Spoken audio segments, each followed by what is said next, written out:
so the distance, okay, so this is the marker I was telling you. Look at the markers here. This is all the burning markers. So imagine all these markers will be reflected into your object.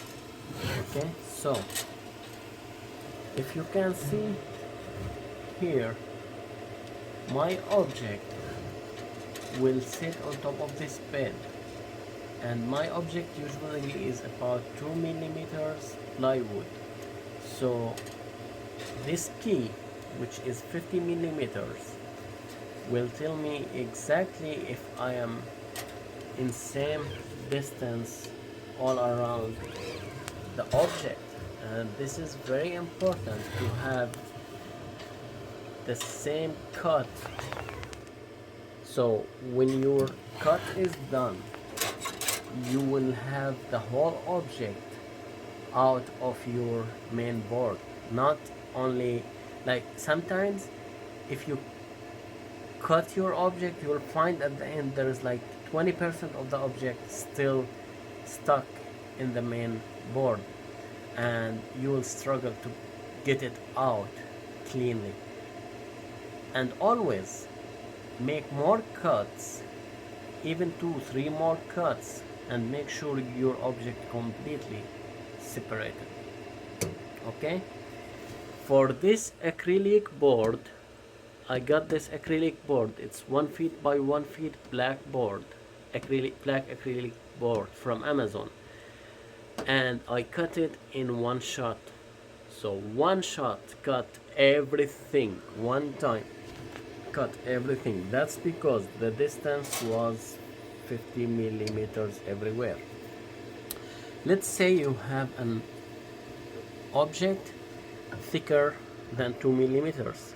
See this one? I have ½ inch. It will not cut ½ inch, but let's say I will draw something here, I will burn something here. I have little box, for example, I have little gift box. I want to write something on top of that box. So how I will do it if my object is too high? Look at here.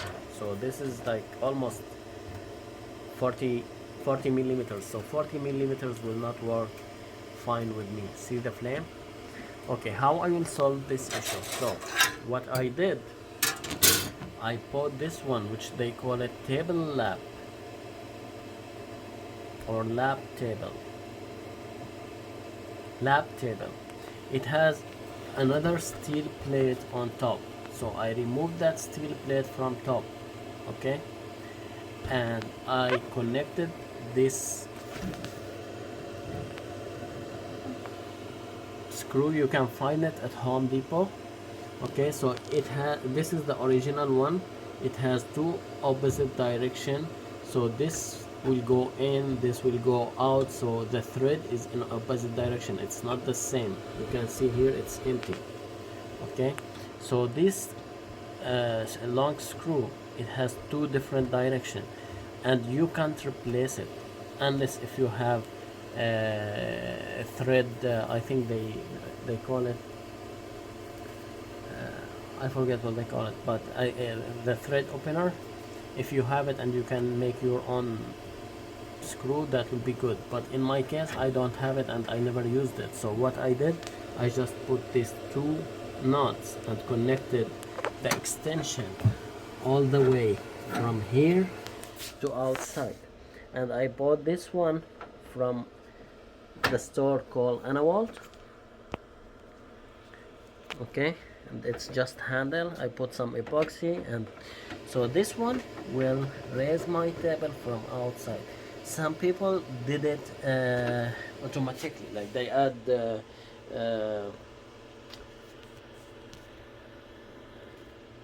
motors and step motors, and they added some button here. That's honestly, I didn't see any need for it because I rarely use this option.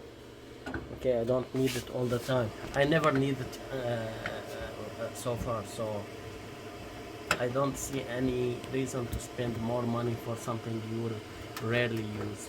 Okay, so after you put your object, you adjust your table